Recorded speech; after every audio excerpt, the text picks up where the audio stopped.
உள்ளே போய் உணர்வில் நின்று அறிவு தெளிவாயிடுச்சுன்னா, நான் உள்ளே இருக்கிற அது ஒன்று தான் எனக்கு எல்லாமே அப்படின்ற நினைப்பு வந்தாச்சுன்னா என்ன ஆகும்னு எழுதுறாரு.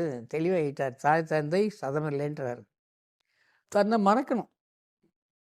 என்ன நான் மறக்கணும். எப்போ மறக்கலாம்?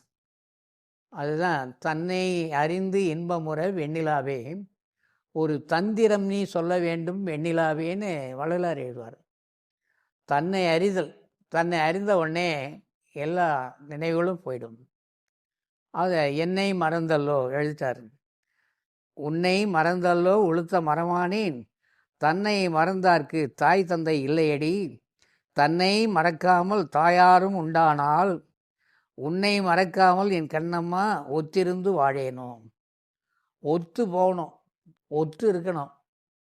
மேடையில் கச்சேரியில் அந்த காலத்தில் ஒத்து ஊதுறதுன்னு ஒருத்தர் இருப்பார். அந்த பிள்ளைங்கள்லாம் பொட்டின்னு வாங்க. என்ன பொட்டி? உம்முன்னு சத்தம் வந்துக்கினே இருக்கும்.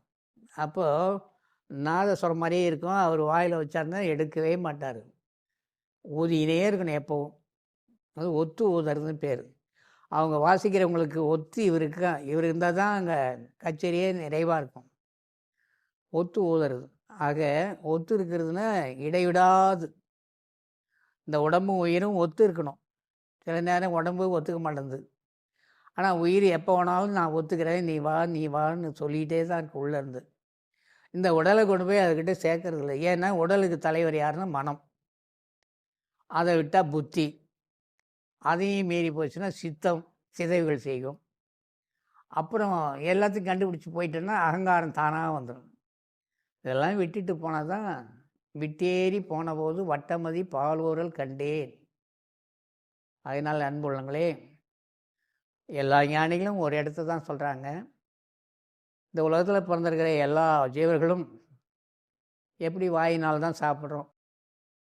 அது மாதிரி நம்ம அவயங்களில் ரொம்ப சிறந்தது உச்சிக்கு கீழே அண்ணாக்குக்கு மேலே 2 புருவங்களுக்கு மத்தியில் கோடி சூரிய பிரகாசமுடைய ஒரு சின்ன அணு.